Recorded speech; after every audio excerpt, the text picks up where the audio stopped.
नमस्कार, स्वागत है आपका इन लाइव 24 न्यूज़ चैनल के सुबह के समाचार में। तो चलिए शुरुआत करते हैं देश और विदेश से जुड़ी खबरों से। लेकिन उससे पहले अगर आपने हमारे चैनल को अभी तक सब्सक्राइब नहीं किया है तो कर लीजिए और साथ ही बने बेल आइकन को प्रेस करना ना भूलिएगा, जिससे कि आपको वीडियो की नोटिफिकेशन मिलती रहेगी। तो चलिए वापस आते हैं अपनी खबरों पर। तेलंगाना में ऑटो में रखकर ले जाया जा रहा था कोरोना मृतक का शव, कलेक्टर ने दिए जांच के आदेश। देश भर में लगातार कोरोना वायरस के मामले बढ़ रहे हैं और इनसे कई लोगों की मौत अब तक हो चुकी है। इसके साथ ही कई बार कोरोना संक्रमित मृतकों के शवों को लेकर अस्पतालों में बरती जा रही लापरवाही के मामले भी सामने आ चुके हैं। ऐसा ही एक मामला तेलंगाना में आया है, जहां एक कोरोना मृतक के शव को अंतिम संस्कार के लिए ऑटो में रखकर ले जाया जा रहा था, जो इससे जुड़े प्रोटोकॉल का उल्लंघन करता है। तेलंगाना के निजामाबाद में शनिवार को लोगों ने सड़क पर एक पीले रंग का ऑटो देखा, जिसमें नीले रंग के कपड़े में एक शव रखा हुआ था। ये शव ऑटो के दोनों हिस्सों से बाहर निकला हुआ था। दरअसल ये शव एक कोरोना संक्रमित मृतक का था। ये तस्वीर वायरल हो गई और अस्पताल पर लापरवाही के आरोप लगने लगे। इस फोटो के सामने आने के बाद निजामाबाद के सरकारी अस्पताल ने अपनी ओर से सफाई जारी की है। अस्पताल ने कहा है कि मरीज के परिजन ने एम्बुलेंस का इंतजार नहीं किया। अस्पताल के अधीक्षक डॉक्टर एन राव ने कहा, मृतक का रिश्तेदार अस्पताल में ही काम करता है और उसने शव मांगा, उसने एम्बुलेंस का इंतजार नहीं किया। इस पूरे मामले में चिंताजनक बात यह है कि जिस ऑटो में इस शव को रखकर ले जाया गया, उसके ड्राइवर और मृतक के रिश्तेदार ने पर्सनल प्रोटेक्टिव इक्विपमेंट यानी कि पीपीई किट नहीं पहना था, जो सरकार की ओर से जारी दिशा निर्देशों का उल्लंघन करता है। किसी भी कोरोना मृतक के अंतिम क्रियाक्रम में शामिल लोगों को पीपीई किट पहनना प्रोटोकॉल का हिस्सा है। रिपोर्ट्स के मुताबिक district collector C Narayan Reddy ने पूरे मामले की जांच के आदेश दे डाले हैं और शव को ले जाने वाले अस्पताल के कर्मचारी को भी बर्खास्त कर दिया गया है। धारावी मॉडल पर WHO की तारीफ के बाद बोले राहुल गांधी, जनता है शाबाशी की हकदार। कांग्रेस के पूर्व अध्यक्ष राहुल गांधी ने विश्व स्वास्थ्य संगठन यानी कि WHO द्वारा कोरोना महामारी से निपटने में धारावी मॉडल की तारीफ किए जाने पर शनिवार को कहा कि इस सफलता के लिए वहां की जनता विशेष रूप से शाबाशी की हकदार है। दुनिया की सबसे बड़ी झुग्गी बस्तियों में से एक धारावी में संक्रमण के मामलों में लगातार गिरावट आई है। महाराष्ट्र में सत्तारूढ़ गठबंधन में साझेदार कांग्रेस के पूर्व अध्यक्ष राहुल ने ट्वीट किया, WHO ने कोरोना वायरस संक्रमण रोकने के लिए हमारे देश के धारावी मॉडल की प्रशंसा की है। धारावी की इस उपलब्धि के लिए जिम्मेदार पूरी टीम और खास तौर पर वहां की जनता शाबाशी की हकदार है। आपको बता दें कि WHO के महानिदेशक टेड्रोस अधानोम घेब्रेयेसस ने शुक्रवार को जिनेवा में डिजिटल प्रेस कॉन्फ्रेंस के दौरान कहा था कि पूरी दुनिया से कई उदाहरण हैं जिसमें दिखा है कि कोरोना वायरस का प्रसार चाहे जितना भी तेज हो, उसे नियंत्रण में लाया जा सकता है। उन्होंने कहा था, इसके कुछ उदाहरण हैं इटली, स्पेन और दक्षिण कोरिया तथा मेगा सिटी मुंबई की सघन बस्ती धारावी। वहीं प्रदेश के मुख्यमंत्री उद्धव ठाकरे ने भी धारावी मॉडल की तारीफ की। उन्होंने कहा कि धारावी दुनिया भर के लिए प्रेरणा बन चुका है। उन्होंने कहा कि धारावी दुनिया भर के लिए प्रेरणा बन चुका है कि कोरोना को कैसे नियंत्रित करना चाहिए। महाराष्ट्र में अभी तक कोरोना संक्रमण के 2,46,000 से ज्यादा मामले सामने आ चुके हैं, जबकि मृतकों का आंकड़ा 10,000 को पार कर चुका है। इनमें से अकेले 91,000 से ज्यादा मामले मुंबई में हैं, जिसमें से 5,000 से ज्यादा लोगों की मौत अब तक हो चुकी है। रिद्धिमा ने रणबीर और नीतू कपूर के कोरोना पॉजिटिव होने की खबरों से हटाया पर्दा, कहा अफवाहें फैलाना बंद करें। देश भर में सबसे ज्यादा कोरोना की मार महाराष्ट्र में पड़ रही है। यहां संक्रमितों की संख्या 2 लाख के पार जा चुकी है। वहीं मुंबई में बॉलीवुड के दिग्गज अभिनेता अमिताभ बच्चन और उनके बेटे अभिषेक बच्चन कोरोना पॉजिटिव पाए गए हैं। इसके साथ ही सोशल मीडिया पर अभिनेता रणबीर कपूर और उनकी मां नीतू कपूर और फिल्म निर्देशक करण जौहर के कोरोना संक्रमित होने की खबरें लगातार सामने आ रही थी, जिसे लेकर रिद्धिमा कपूर ने सोशल मीडिया पर सफाई दी है। रिद्धिमा कपूर ने अपने इंस्टाग्राम अकाउंट से पोस्ट करते हुए इस खबर को मात्र एक अफवाह बताया है। उनका कहना है कि लोगों का ध्यान अपनी ओर खींचने के लिए इस तरह की खबरें फैलाई जा रही है। इसके साथ ही उन्होंने हिदायत भी दी है कि इस तरह की खबरें फैलाने से पहले खबर की सच्चाई का पता लगा लेना चाहिए। राजस्थान में फिर सियासी संग्राम, कांग्रेस अध्यक्ष पद को लेकर अशोक गहलोत और सचिन पायलट में झगड़ा बढ़ा। राजस्थान में एक बार फिर सियासी संग्राम शुरू हो चुका है। कांग्रेस अध्यक्ष पद को लेकर अशोक गहलोत और सचिन पायलट आमने सामने आ गए हैं। इसी बीच खबर ये भी आ रही है कि डिप्टी सीएम सचिन पायलट सहित 10-12 कांग्रेस और निर्दलीय विधायक दिल्ली पहुंचे थे। माना जा रहा है कि सरकार से नाराज चल रहे कांग्रेसी विधायकों ने पार्टी अध्यक्ष सोनिया गांधी से मिलकर अपनी बात रखी है। वहीं सीएम अशोक गहलोत ने देर रात कैबिनेट मंत्रियों की मीटिंग ली। बता दें कि राजस्थान में कांग्रेस के लगभग 2 दर्जन विधायकों ने बीजेपी के खिलाफ सनसनीखेज बयान जारी किया है। उन्होंने बीजेपी पर राज्य की अशोक गहलोत सरकार को गिराने की साजिश रचने का आरोप लगाया है। राजस्थान के मुख्यमंत्री अशोक गहलोत ने कहा कि बीजेपी नेता राज्य में उनकी निर्वाचित सरकार को गिराने की कोशिश कर रहे हैं, लेकिन सरकार स्थिर है, स्थिर रहेगी और 5 साल चलेगी। गहलोत ने यह भी कहा कि बीजेपी के स्थानीय नेता अपने केंद्रीय नेतृत्व के इशारे पर राजस्थान में सरकार को अस्थिर करने का षड्यंत्र रच रहे हैं। लगातार बारिश से नदियां उफान पर, उत्तर बिहार के कई जिलों में बढ़ा बाढ़ का खतरा। भारी बारिश के बाद उत्तर बिहार के कई जिलों में बाढ़ का खतरा पैदा हो गया है। लगभग सभी नदियों का जल स्तर खतरे के निशान के ऊपर पहुंच चुका है। बाढ़ के खतरे को देखते हुए नदी के आसपास के गांव खाली कराए जा चुके हैं। लोगों को सुरक्षित स्थान पर पहुंचाया जा रहा है। गंडक बैराज से 2.64 लाख क्यूसेक पानी छोड़े जाने से नदियां उफान पर आ गई है, जिससे निचले इलाकों में बाढ़ का खतरा पैदा हो गया है। नेपाल में भारी बारिश होने की वजह से गंडक नदी समेत अन्य नदियों के जल स्तर में लगातार वृद्धि हो रही है। शनिवार को वाल्मीकि नगर गंडक बैराज से दोपहर 12 बजे के लगभग 2.64 लाख क्यूसेक पानी छोड़ा गया है, जिसकी वजह से आसपास के इलाके में रहने वालों की चिंता बढ़ गई है। वहीं मौसम विभाग ने भी नेपाल और पश्चिम चंपारण में अत्यधिक बारिश और वज्रपात के मद्देनजर बाढ़ को लेकर हाई अलर्ट जारी कर दिया है। नदियों के जलस्तर में लगातार वृद्धि की वजह से बड़ी बीडीओ, सीईओ और अन्य पदाधिकारियों को पूरी सतर्कता के साथ तटबंधों का निरीक्षण करने का निर्देश दिया जा चुका है। इसके साथ ही बाढ़ से निपटने के लिए एनडीआरएफ और सीआरएफ के जवानों को जिले में तैनात कर दिया गया है। आपदा बल इस समय लोगों को जागरूक करने में जुटी हुई है। जिला मुख्यालय से लेकर गांव तक में आपदा बल के लोग पहुंच रहे हैं और लोगों को जागरूक कर रहे हैं। वहीं एनडीआरएफ भी लोगों को जागरूक करने में जुटे हुए हैं। प्लाज्मा डोनेट कर इंसानियत की मिसाल कायम कर रहे हैं राजधानी के कोरोना वॉरियर्स। देश दुनिया में पिछले कई महीनों से कोरोना का टीका और इलाज ढूंढने का प्रयास जारी है। हालांकि अभी तक इसमें पूर्ण रूप से कामयाबी नहीं मिल पाई है, लेकिन वहीं कई ऐसे तरीके अपनाए जा रहे हैं जिससे संक्रमित लोगों की सेहत में सुधार देखा गया है। इन तरीकों में सबसे कारगर साबित हुआ नजर आ रहा है प्लाज्मा थेरेपी। जी हाँ, प्लाज्मा थेरेपी में डॉक्टर खून के तत्वों से प्लाज्मा को अलग करते हैं, जिसमें एंटीबॉडीज शामिल होती है। इसको बीमारी से लड़ने वाले लोगों को दिया जाता है। अभी कुछ दिन पहले जब दिल्ली के स्वास्थ्य मंत्री भी कोरोना पॉजिटिव पाए गए थे, तब उनके इलाज में भी प्लाज्मा थेरेपी यूज की गई थी। हाल ही में दिल्ली में देश का पहला प्लाज्मा बैंक खोला गया है, मगर प्लाज्मा बैंक खुलने के बाद भी डोनर्स की कमी देखी जा रही है। इसके चलते सरकार हर माध्यम से ठीक हो चुके मरीजों को प्लाज्मा डोनेट करने की अपील कर रही है।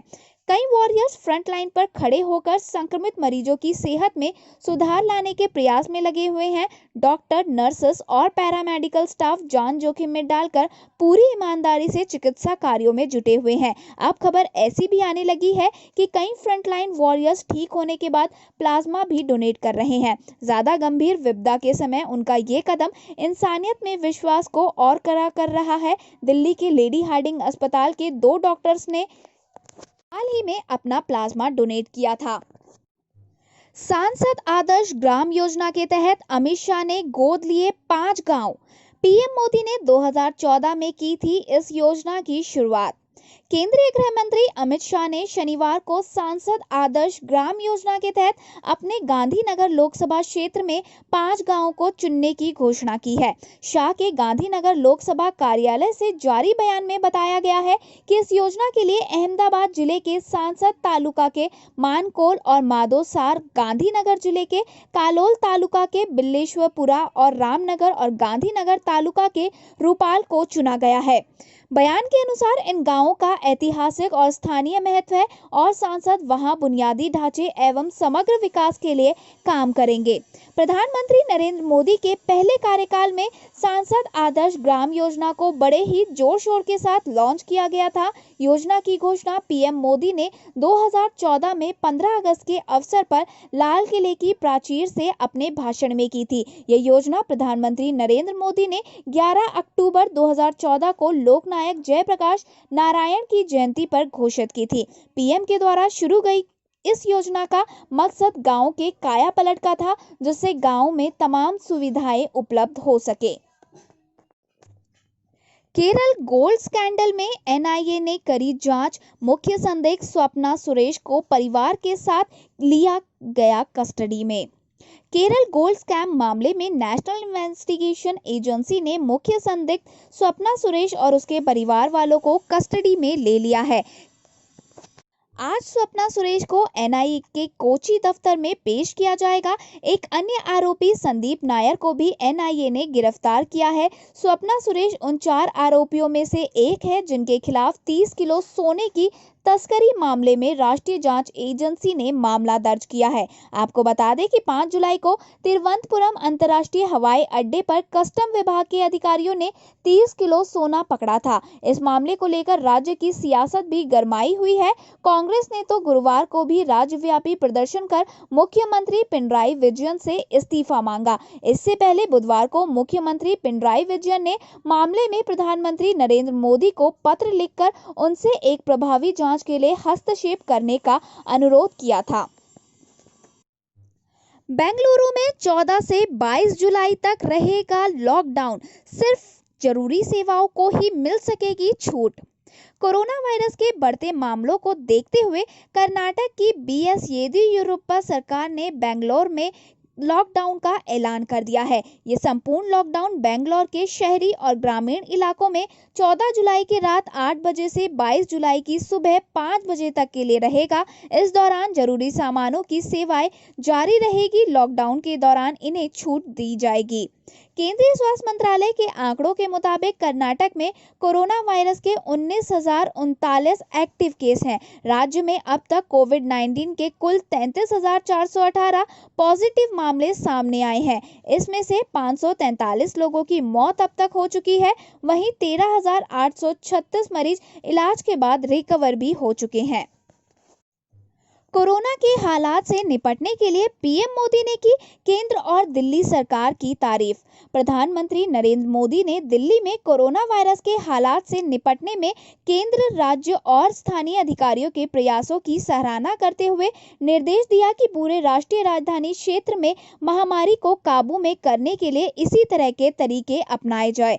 प्रधानमंत्री कार्यालय के एक बयान के मुताबिक पीएम मोदी ने देश के विभिन्न हिस्सों में कोरोना वायरस की स्थिति और विभिन्न राज्यों की तैयारियों की समीक्षा के लिए बुलाई गई एक बैठक में ये टिप्पणियां की। मोदी ने सार्वजनिक स्थानों पर साफ सफाई और सामाजिक अनुशासन के पालन की जरूरत पर जोर दिया है। कोरोना वैक्सीन बाजार में आने में अगले साल की पहली तिमाही तक का वक्त लग सकता है। कोरोना संक्रमण के लगातार बढ़ते मामलों को देखते हुए भारत सहित दुनिया के कई देश वैक्सीन का इंतजार कर रहे हैं, लेकिन फिलहाल जानकारी ये मिल रही है कि अभी ये वैक्सीन आने में अगले कुछ महीनों का वक्त और लगेगा। जानकारी के मुताबिक ये वैक्सीन अगले साल की पहली तिमाही तक ही आ पाएगी। ये बात पार्लियामेंट की science and technology parliamentary standing committee की बैठक के दौरान सामने आई है। साइंस एंड टेक्नोलॉजी विभाग की पार्लियामेंट स्टैंडिंग कमेटी की बैठक के दौरान चर्चा इस बात पर हो रही थी कि कोरोना वायरस को लेकर किस तरीके की तैयारी हुई है और आने वाले दिनों में इस तरह की और तैयारियां की जा रही हैं। इतना ही नहीं, कोरोना जैसी महामारी से निपटने के लिए देश में किस तरीके की और तैयारियों की जरूरत है। इसी दौरान जब कमेटी के सदस्यों ने साइंस एंड टेक्नोलॉजी मंत्रालय से जुड़े हुए अधिकारियों से कोरोना वायरस से निपटने के लिए किए गए इंतजामों और वैक्सीन को लेकर सवाल पूछा, तो जानकारी दी गई कि ये वैक्सीन आने में अभी 6 से 8 महीने का वक्त और लग सकता है। वहीं देश में कोरोना वायरस की वैक्सीन को लेकर लगातार सवाल उठ रहे हैं और सिर्फ भारत ही नहीं बल्कि दुनिया भर के तमाम देशों में इसको लेकर रिसर्च और ह्यूमन ट्रायल चल रहे हैं, लेकिन अभी तक किसी भी देश को वैक्सीन बनाने में सफलता हासिल नहीं हुई। हालांकि कुछ दिन पहले ऐसी जानकारी सामने आई थी कि भारत में 15 अगस्त तक वैक्सीन तैयार हो सकती है, लेकिन बाद में ICMR ने उस पर स्पष्टीकरण जारी कर साफ कर दिया कि 15 अगस्त तक ह्यूमन ट्रायल पूरा करने को कहा गया है, लेकिन इसका मतलब ये नहीं कि वैक्सीन बाजार में आ जाएगी। बैठक के दौरान इस बात पर भी चर्चा होगी कि जिस तरीके से कोरोना वायरस के लगातार म्यूटेट यानी कि स्वरूप बदलने की खबरें सामने आ रही है, ऐसे माहौल में ये वैक्सीन और दवाएं कितनी ज्यादा प्रभावशाली होंगी। सदस्यों ने मंत्रालय के अधिकारियों से पूछा कि जिस तरह की खबरें सामने आ रही है कि कोरोना वायरस के मरीजों में नए नए लक्षण देखने को मिल रहे हैं, जो ये दिखाता है कि कोरोना वायरस म्यूटेट हो रहा है, और ऐसे में जब तक ये वैक्सीन बाजार में आएगी तब तक कोरोना वायरस किस हद तक खुद को म्यूटेट यानी कि स्वरूप बदल चुका होगा, इस बात का आंकलन कैसे होगा। इस पर अधिकारियों ने बताया कि इस पर भी काम चल रहा है और कोरोना वायरस में लगातार हो रहे बदलाव और नए लक्षणों को लेकर भी रिसर्च जारी है। कानपुर कांड में मिली बड़ी सफलता, विकास दुबे के 2 करीबी मुंबई से किए गए गिरफ्तार। कानपुर कांड के मुख्य आरोपी विकास दुबे के एनकाउंटर में मारे जाने के बाद शनिवार को मुंबई ATS ने उसके एक करीबी समेत 2 को गिरफ्तार किया है। इन दोनों के नाम अरविंद उर्फ गुड्डन त्रिवेदी और उसका ड्राइवर सोनू तिवारी है। मुंबई ATS ने दोनों को जुहू इलाके से गिरफ्तार किया है। गुड्डन जिला पंचायत सदस्य है और कानपुर देहात का रहने वाला है। 8 पुलिसकर्मियों की हत्या में दर्ज FIR में पुलिस ने इसे भी नामजद किया है। बिकरू कांड के बाद से फरार चल रहा था। महाराष्ट्र ATS ने बताया कि 11 जुलाई को मुंबई ATS यूनिट को पता लगा कि कानपुर एनकाउंटर का एक आरोपी थाने में है और छिपने की कोशिश कर रहा है। इसके बाद उसे ढूंढने के लिए ऑपरेशन चलाया गया। उसे और उसके ड्राइवर को थाने से गिरफ्तार कर लिया गया है।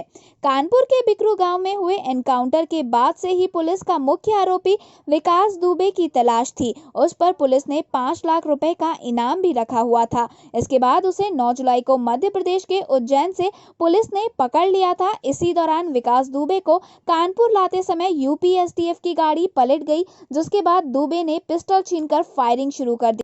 UP STF का दावा है कि उसके जवाबी फायरिंग से विकास दुबे घायल हो गया और अस्पताल पहुंचने तक उसने दम तोड़ दिया।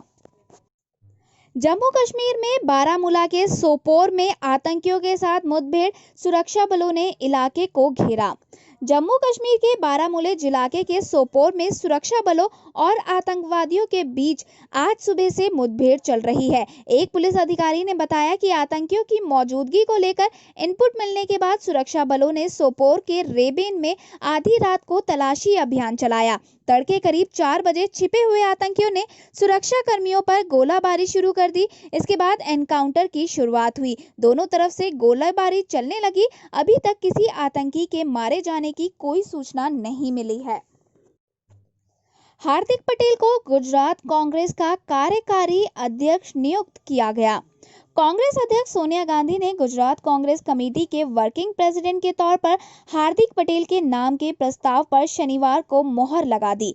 पाटीदार आंदोलन के नेता हार्दिक पटेल को गुजरात कांग्रेस का तत्काल प्रभाव से वर्किंग प्रेसिडेंट नियुक्त किया गया है। इसके साथ ही राज्य के 3 जिलों कांग्रेस कमेटी अध्यक्ष की भी नियुक्ति की गई है। ये है आणंद के लिए महेंद्र H परमार, देवभूमि द्वारका के लिए यासीन गजन और सूरत के लिए आनंद चौधरी। अमित चावड़ा इस वक्त गुजरात कांग्रेस के अध्यक्ष हैं। इससे पहले इसी साल पाटीदार नेता को 3.5 साल पुराने दंगा केस में अहमदाबाद पुलिस ने गिरफ्तार किया था। हार्दिक पटेल की नियुक्ति के बाद कांग्रेस की कोशिश है कि आर्थिक तौर पर संपन्न पाटीदार समुदाय में अपनी गहरी बैठक बनाई जाए। लोकसभा चुनाव से पहले कांग्रेस से जुड़े हार्दिक पटेल ने पाटीदारों के लिए नौकरी और शैक्षणिक संस्थानों में रिजर्वेशन का वादा कर चुनाव प्रचार किया था। विशाखापत्तनम में ऑनलाइन जुए में पैसे हारा व्यक्ति, उसके बाद करी आत्महत्या। विशाखापत्तनम में अनकापल्ले मंडल के कोटूरू गांव के एक व्यक्ति ने ऑनलाइन जुए में पैसे खोने के बाद कथित तौर पर आत्महत्या कर ली। उनके दोस्तों के अनुसार 24 वर्षीय डोडी वेंकट अरविंद की मौत ऑनलाइन जुए में हारने के बाद हुई। हालांकि पुलिस अभी तक मौत के कारणों का पता नहीं लगा पाई है। सब इंस्पेक्टर चक्रधर राव ने कहा कि दोपहर करीब 11 बजे एक भवानी ने हमें सूचना दी और उनके बेटे डोडी वेंकट अरविंद ने उनके घर पर फांसी लगाकर आत्महत्या कर ली है। उन्होंने कहा कि हमें लगता है कि उन्होंने वित्तीय या किसी अन्य समस्याओं के कारण आत्महत्या की होगी। पूरी जानकारी जांच में पता चलेगी। क्या वो ऑनलाइन जुए में हार गए थे, हम विवरण नहीं जानते हैं। इंदौर में पुलिस और लुटेरों के बीच हुई मुठभेड़, 2 को लगी गोली, 3 लाख रुपए नकद हुए बरामद। इंदौर में आज सुबह पुलिस और लुटेरों के बीच में मुठभेड़ हुई, जिसमें 2 लुटेरों को गोली लगी है। इंदौर के डीआईजी हरिनारायण चारी मिश्रा ने बताया कि लुटेरों के पास से 3 लाख रुपए और 2 पिस्टल बरामद हुई है। उन्होंने बताया कि पुलिस और लुटेरों की मुठभेड़ में 2 को गोली लगी है, जबकि एक लुटेरा फरार हो गया। बता दें कि इंदौर में कुछ दिन पहले एक बैंक में दिन दहाड़े लूट की घटना सामने आई थी। अमिताभ बच्चन की हालत में है सुधार, डॉक्टर बोले घबराने की जरूरत नहीं। महानायक अमिताभ बच्चन के साथ उनके बेटे अभिषेक बच्चन भी कोरोना पॉजिटिव पाए गए हैं। दोनों को हल्का संक्रमण है। एंटीजन टेस्ट से दोनों के संक्रमित होने का पता चला था, जिसके बाद उन्हें नानावटी अस्पताल में भर्ती करा दिया गया। परिवार के अन्य सदस्यों के साथ स्टाफ के सदस्यों का भी टेस्ट कराया गया था, जिसमें जया बच्चन, ऐश्वर्या और आराध्या की रिपोर्ट नेगेटिव आई है। स्टाफ के सदस्यों की जांच रिपोर्ट का अभी इंतजार है। अमिताभ बच्चन की हालत स्थिर बताई जा रही है और डॉक्टर का कहना है कि घबराने वाली कोई बात नहीं है। जैसे ही फैंस ने ये खबर सुनी कि अमिताभ बच्चन को कोरोना पॉजिटिव, पूरे देश में दुआओं का दौर सा चल पड़ा, लेकिन अब उनकी हालत स्थिर है। पहले उनके ऑक्सीजन का लेवल 90 के आसपास चला गया था, लेकिन अब वो वापस 95 के आसपास है। डॉक्टरों का कहना है कि उनकी हालत स्थिर है और घबराने वाली कोई बात नहीं है। कोल इंडिया पर ढीली होगी सरकार की पकड़, 15% हिस्सेदारी बेचने की प्रक्रिया में है सरकार। दुनिया की सबसे बड़ी कोयला कंपनी कोल इंडिया लिमिटेड पर सरकार अपनी पकड़ और ढील करने की तैयारी में दिख रही है। अधिकारिक सूत्रों का कहना है कि सरकार इस कंपनी में अपनी 15% तक हिस्सेदारी की बिक्री कर सकती है। ये बिक्री ऑफर फॉर सेल के रास्ते होगी। शेयर बाजारों में CIL के शेयरों के वर्तमान भाव को देखते हुए इस हिस्सेदारी की बिक्री से सरकार को लगभग 12,000 करोड़ रुपए मिल सकते हैं। सूत्रों ने यह भी कहा कि पूरी प्रक्रिया इस पर निर्भर करेगी कि कोरोना संकट के चलते शेयर बाजारों में अस्थिरता किस तरह बढ़ सकती है और CIL के शेयरों पर इसका क्या असर पड़ेगा। अगर कंपनी के शेयरों में ज्यादा बड़ी गिरावट देखी गई तो सरकार CIL को ही कह सकती है कि वो उचित भाव पर सरकार की हिस्सेदारी खरीद ले। इस पूरी कवायद का मकसद ये है कि कोयला क्षेत्र की बदल रही सूरत को देखते हुए सरकार CIL को ज्यादा पेशेवर कंपनी का रूप देना चाहती है। कोयला क्षेत्र में सुधार के तहत सरकार ने इसमें निजी कंपनियों को व्यावसायिक खनन की इजाजत दे दी है। ऐसे में इस क्षेत्र में स्पर्धा बढ़नी तय है और कोल इंडिया को भी उसी हिसाब से खुद में बदलाव करने होंगे। CIL में इस वक्त सरकार की 66.13% की हिस्सेदारी है। अगर वो 15% हिस्सेदारी की बिक्री करती है तो कंपनी में वो आधे से कुछ ही ज्यादा की हिस्सेदार रह जाएगी। इससे पहले सरकार ने जनवरी 2015 में कोल इंडिया की 10% की हिस्सेदारी बेची थी। इसके एवज में उसे 22,500 करोड़ रुपए मिले थे। लेकिन दुनिया भर में पिछले 5 वर्षों के दौरान कोयले के भाव में गिरावट और घरेलू मांग घटने से कंपनी के शेयर भाव भी गिर गए हैं। आरबीआई गवर्नर शक्तिकांत दास बोले, कोविड-19 पिछले 100 साल का सबसे बड़ा स्वास्थ्य एवं आर्थिक संकट है।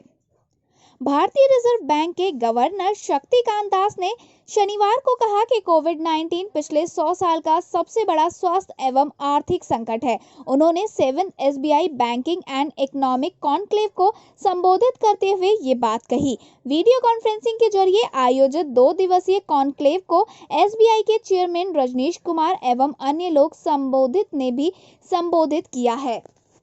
दास ने कहा कि कोविड-19 पिछले 100 साल का सबसे बड़ा आर्थिक एवं स्वास्थ्य से जुड़ा संकट है। इस वजह से उत्पादन, नौकरियां एवं स्वास्थ्य पर अभूतपूर्व नकारात्मक प्रभाव देखने को मिला है। इस संकट ने पहले से मौजूद वैश्विक व्यवस्था, ग्लोबल वैल्यू चेन और दुनिया भर में लेबर एंड कैपिटल मूवमेंट को प्रभावित कर दिया है। चीन से बाहर जा सकता है टिकटॉक का मुख्यालय, भारत में बैन होने के बाद कंपनी कर रही है इस पर विचार।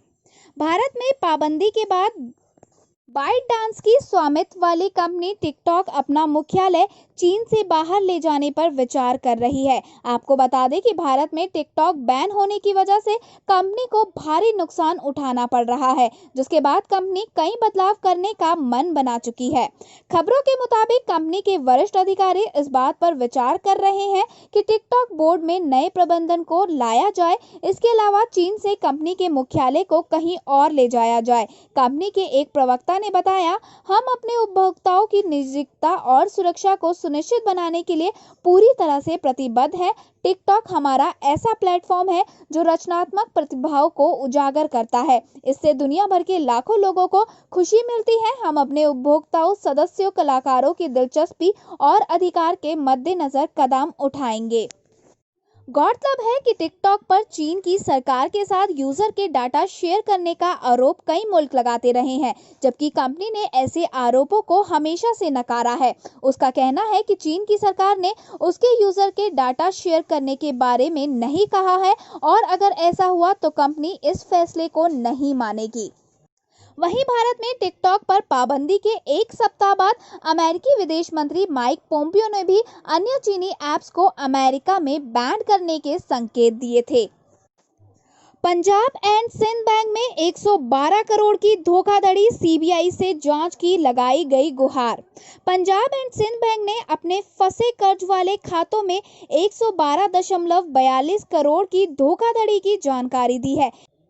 ये खाते महा एसोसिएटेड होटल्स और एडियार जिंके हैं। पीटीआई की एक खबर के मुताबिक बैंक ने रेगुलेटरी सूचना में कहा है कि उसने इस धोखाधड़ी के बारे में आरबीआई को सूचित कर दिया है। बैंक सीबीआई में शिकायत दर्ज कराने की प्रक्रिया में है। बैंक ने शेयर बाजार को बताया कि महा एसोसिएटेड होटल्स प्राइवेट लिमिटेड से जुड़े खाते में 71.18 करोड़ रुपए का बकाया है। उसने कहा कि एनपीए खाते की धोखाधड़ी घोषित किए जाने की सूचना भारतीय रिजर्व बैंक को दी जा चुकी है। इस समय महा एसोसिएटेड होटल्स का मामला एनसीएलटी में लंबित है। बैंक ने कहा कि इस धोखाधड़ी की उसकी ओर से जांच की जा रही है, लेकिन रेगुलेटरी जरूरत के हिसाब से आरबीआई को इसकी जानकारी दी गई है। साथ ही सीबीआई से जांच करने का अनुरोध किया जा रहा है। बैंक ने कहा कि इस धोखाधड़ी से बैंक को हुए नुकसान की भरपाई कर ली जाएगी। बैंक की सूचना के मुताबिक सेबी नियमों और बैंक की नीति के लागू प्रावधानों के अनुसार 44.40 करोड़ रुपए के प्रावधान वाले 71.18 करोड़ रुपए के बकाया एनपीए खाता महा एसोसिएटेड होटल्स प्राइवेट लिमिटेड को फर्जीवाड़ा घोषित किया गया है। रेगुलेटरी जरूरतों के मुताबिक इसकी सूचना आरबीआई को दे दी गई है। आरबीआई की ओर से जल्द ही इसकी जांच शुरू होने की संभावनाएं हैं। एक अन्य सूचना में बैंक ने कहा कि एडीआर जिंका एनपीए खाता 41.24 करोड़ रुपए के बकाये के साथ धोखाधड़ी वाला खाता घोषित कर दिया गया है। इसकी जानकारी आरबीआई को दे दी गई है। इस साल अप्रैल में बैंक ने गोल्डन जुबली होटल्स के 86 करोड़ रुपए अधिक के बकाये वाले एनपीए खाते को भी धोखाधड़ी वाला घोषित किया गया था। पूर्व भारतीय क्रिकेटर चेतन चौहान कोरोना से हुए संक्रमित, लखनऊ पीजीआई में हो सकते हैं एडमिट। देश में जानलेवा कोरोना वायरस के बढ़ते प्रकोप के कारण हर कोई इस वक्त डरा हुआ है। तमाम उपायों के बाद भी इसका प्रसार तेजी से फैल रहा है। इस संक्रमण ने अब क्रिकेट खिलाड़ियों को भी चपेट में लेना शुरू कर दिया है। खबर मिली है कि पूर्व भारतीय क्रिकेटर और वर्तमान में यूपी में योगी सरकार के कैबिनेट मंत्री पद पर कार्यरत चेतन चौहान कोरोना संक्रमित पाए गए हैं। चेतन को आज लखनऊ के संजय गांधी पीजीआई अस्पताल में भर्ती कराया जा सकता है। आपको बता दें कि चेतन पिछले कई दिनों से बीमार थे, उनमें कोरोना के लक्षण भी थे। इसके बाद कल सुबह उनका कोरोना टेस्ट कराया, जिसमें उन्हें पॉजिटिव पाया गया। अब चेतन के परिवार और उनसे मिले अन्य लोगों का भी कोरोना टेस्ट कराया जाएगा। इसके साथ ही चेतन से हाल ही में मिलने वाले लोगों को और उनके परिवार के लोगों को भी आइसोलेशन में रखने की तैयारी की जा रही है। टेबल टेनिस विश्व टीम चैंपियनशिप अगले साल तक के लिए की गई स्थगित। वैश्विक महामारी कोरोना वायरस के चलते अंतर्राष्ट्रीय टेबल टेनिस महासंघ ने शनिवार को टेबल टेनिस विश्व टीम चैंपियनशिप अगले वर्ष तक के लिए स्थगित करने की घोषणा कर दी है। कोरोना महामारी के मद्देनजर अंतर्राष्ट्रीय टेबल टेनिस की वर्तमान स्थिति पर चर्चा करने के लिए ITTF की कार्यकारी समिति ने शुक्रवार को बैठक की थी। मुख्य हितधारकों से बातचीत करने के बाद कार्यकारी समिति ने हाना बैंक विश्व टेबल टेनिस चैंपियनशिप 2020 को 28 फरवरी 2021 से 7 मार्च 2021 तक बुसान में आयोजित कराने का निर्णय लिया है। स्टेडियम को भरने के लिए जर्मनी का क्लब करेगा 20,000 फैंस का फ्री कोविड-19 टेस्ट। जर्मनी का फुटबॉल क्लब यूनियन बर्लिन सितंबर में दर्शकों से भरे हुए स्टेडियम में मैच कराना चाहता है और इसी के अंतर्गत वो 20,000 से ज्यादा प्रशंसकों की मुफ्त कोरोना जांच की पेशकश कर रहा है। यूनियन बर्लिन ने शुक्रवार रात को कहा कि ये बुंदेसलीगा क्लब प्रत्येक मैच से पहले 22,012 प्रशंसकों और क्लब के स्टाफ के परीक्षण की पेशकश करेगा। क्लब ने कहा कि मैच शुरू होने से 24 घंटे पहले स्टेडियम में प्रवेश करने वाले हर व्यक्ति का वायरस के लिए परीक्षण नेगेटिव आना चाहिए और टिकट के साथ जांच के नतीजे को भी साथ लाना होगा। क्लब नए सत्र के घरेलू लीग के पहले मैच के लिए समय पर इस योजना को लागू करना चाहता है। अन्य क्लबों ने सामाजिक दूरी से सीट पर बैठने का प्रयोग किया है, लेकिन यूनियन के क्लब में छत भी है जहां दर्शकों को एक साथ बैठना होगा। इंग्लैंड की फुटबॉल विश्व विजेता टीम के हीरो जैक चार्ल्टन का हुआ निधन। इंग्लैंड के विश्व कप विजेता फुटबॉल खिलाड़ी जैक चार्ल्टन का शुक्रवार को निधन हो गया। वो 85 वर्ष के थे। चार्ल्टन के परिवार की तरफ से जारी बयान में कहा गया है, जैक का निधन शुक्रवार को 85 वर्ष की आयु में हो गया। उनका निधन इंग्लैंड के नॉर्थम्बरलैंड में उनके पैतृक घर में हुआ। वो कई लोगों के लिए यारों का यार होने के अलावा प्यार करने वाला पति, पिता, दादा और परदादा थे। बयान में कहा गया है कि हम उनके असाधारण जीवन के लिए कितने गर्वित हैं, इसको व्यक्त नहीं कर सकते। उन्होंने देश विदेश के कई लोगों के जीवन में खुशियां लाई हैं। वो एक ईमानदार, दयालु, हंसी मजाक करने वाले एक सच्चे इंसान थे। उनके जाने से सबके जीवन में एक खालीपन आ गया है, जिसे भर पाना बेहद मुश्किल होगा। आपको बता दें कि पिछले वर्ष उनके लिम्फोमा होने का पता चला था और उन्हें डिमेंशिया भी था। इंग्लैंड फुटबॉल जगत के सबसे चर्चित खिलाड़ी चार्ल्टन अपने भाई बॉबी के साथ विश्व कप 1966 विजेता टीम का अभिन्न हिस्सा थे। उनका क्लब करियर लीड्स के साथ 1952 से 73 तक चला, जिस दौरान उन्होंने रिकॉर्ड 773 मैच खेले। वो 1969 में लीग खिताब सहित हर घरेलू खिताब जीतने वाली टीम का हिस्सा रहे थे। चार्ल्टन 1986 में आयरलैंड के पहले विदेशी कोच बने और उन्होंने टीम को 3 महत्वपूर्ण टूर्नामेंट में दिशा निर्देशन किया। रद्द होने के बावजूद विंबलडन 620 खिलाड़ियों को बांटेगा इनामी राशि। कोरोना वायरस महामारी के कारण रद्द होने के बावजूद विंबलडन 620 खिलाड़ियों को पुरस्कार राशि के रूप में 1.25 करोड़ डॉलर बांटेगा। ऑल इंग्लैंड क्लब ने इसकी घोषणा की। बीमा प्रदाता कंपनी के साथ सलाह मशवरे के बाद क्लब के अधिकारियों ने कहा कि मुख्य ड्रॉ में भाग लेने वाले 256 में से प्रत्येक खिलाड़ी को $31,000 की राशि दी जाएगी।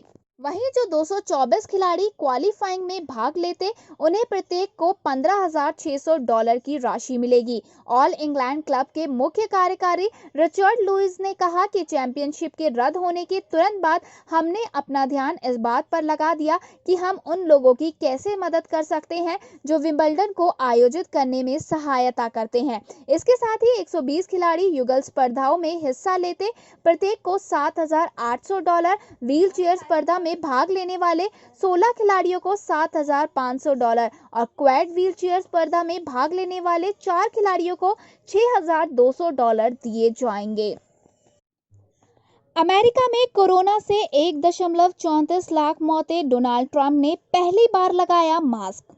अमेरिका में कोरोना विस्फोट से 1.34 लाख मौतों के बाद आखिरकार राष्ट्रपति डोनाल्ड ट्रंप को भी मास्क पहनना पड़ गया।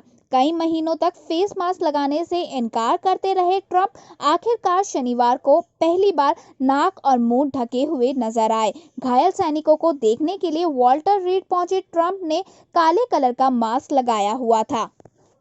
ट्रंप ने मास्क पहनने को लेकर मीडिया कर्मियों को बताया, जब आप हॉस्पिटल में होते हैं, खासकर तब जब आप ऐसे लोगों से बात कर रहे हैं जो ऑपरेशन टेबल से आए हैं, तो मास्क पहनना अच्छा है। मैंने कभी मास्क का विरोध नहीं किया है, लेकिन मेरा मानना है कि सही समय और स्थान पर इसका प्रयोग करना चाहिए।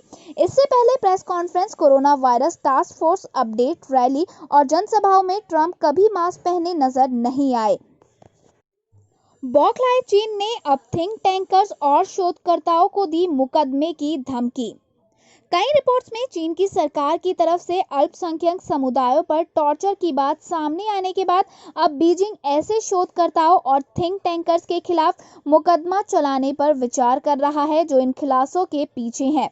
ग्लोबल टाइम्स ने ये खबर छापी है कि जर्मनी के शोधकर्ता एंड्रियन जेन्स और एक ऑस्ट्रेलियन स्ट्रेटेजिक पॉलिसी इंस्टीट्यूट के थिंक टैंक को चीन के खिलाफ गलत सूचना फैलाने को लेकर मुकदमा चलाया जाएगा। हाल में जेन्स ने अपने रिसर्च में एक खुलासा किया था कि शिनजियांग में अल्पसंख्यक समुदाय की जन्म दर में अचानक आई गिरावट इस बात के संकेत है कि जन्म दर को नियंत्रित करने के लिए रणनीति चलाई जा रही है। अमेरिकी विदेश मंत्री माइक पोम्पियो ने उइगर समुदाय के खिलाफ कड़ी फैमिली प्लानिंग की आलोचना करते हुए कहा कि शिनजियांग में अल्पसंख्यकों के निरंतर दमन से ये जाहिर होता है कि चीन की कम्युनिस्ट पार्टी को मानव जीवन और मानव अधिकार का कोई सम्मान नहीं है। उन्होंने ट्वीट करते हुए कहा कि यूनाइटेड स्टेट्स उइगर और अन्य अल्पसंख्यक महिलाओं पर जबरन जनसंख्या नियंत्रण के इस्तेमाल की आलोचना करता है और अपने दमन अभियान को रोकने के लिए चाइनीज कम्युनिस्ट पार्टी से आह्वान करता है। आज हम कैसा कार्य करते हैं उसका न्याय इतिहास न्याय करेगा। शस्त्र प्रतिबंधों के मामले में ईरान ने यूरोपीय देशों को चेताया, यूएस के दबाव में आए तो भुगतने पड़ेंगे परिणाम। ईरान में शस्त्र प्रतिबंध लगाने के मामले में यूरोपीय देशों को चेतावनी दी है कि वो अमेरिकी दबाव में नहीं आए। ईरान ने साफ कहा है कि शस्त्र प्रतिबंध के मामले में संयुक्त राष्ट्र में अगर यूरोपीय देश अमेरिका का साथ देते हैं तो वो भी जवाबी कार्रवाई करेगा। विदेश मंत्रालय के प्रवक्ता अब्बास मौसवी ने यूरोपीय देशों को चेतावनी दी है, अगर वे अमेरिका के राजनीतिक दबाव में आते हैं तो तेहरान भी जवाबी कार्रवाई के लिए बाध्य होगा। WHO का बयान, कजाकिस्तान में अज्ञात निमोनिया हो सकता है कोविड-19। WHO ने कहा है कि कजाकिस्तान में अज्ञात निमोनिया संभवतः कोविड-19 हो सकता है।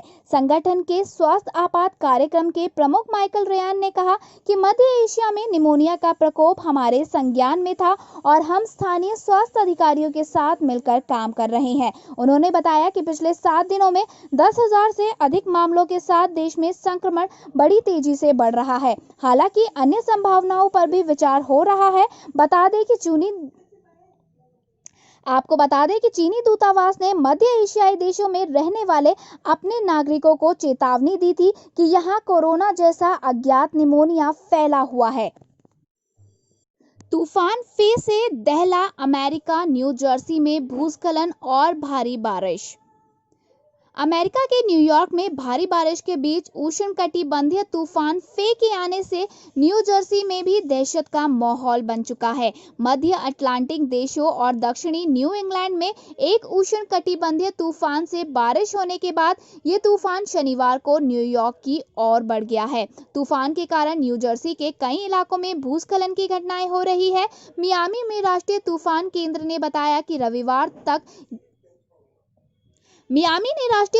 केंद्र ने बताया कि आज इसके उत्तर में बढ़ने की आशंका है। तूफान का केंद्र न्यूयॉर्क और पश्चिमी न्यू इंग्लैंड के उत्तर की ओर है। न्यू जर्सी में शनिवार को उष्णकटिबंधीय तूफान के पहुंचने पर सड़कों पर पानी भर गया। धन्यवाद। आगे की और बड़ी खबरों के लिए बने रहिए हमारे साथ लाइव 24 न्यूज चैनल में। और अगर आपको हमारी ये वीडियो पसंद आई हो तो प्लीज लाइक और दोस्तों के साथ इसको जरूर शेयर करें और जाने से पहले हमारे चैनल को सब्सक्राइब जरूर करें।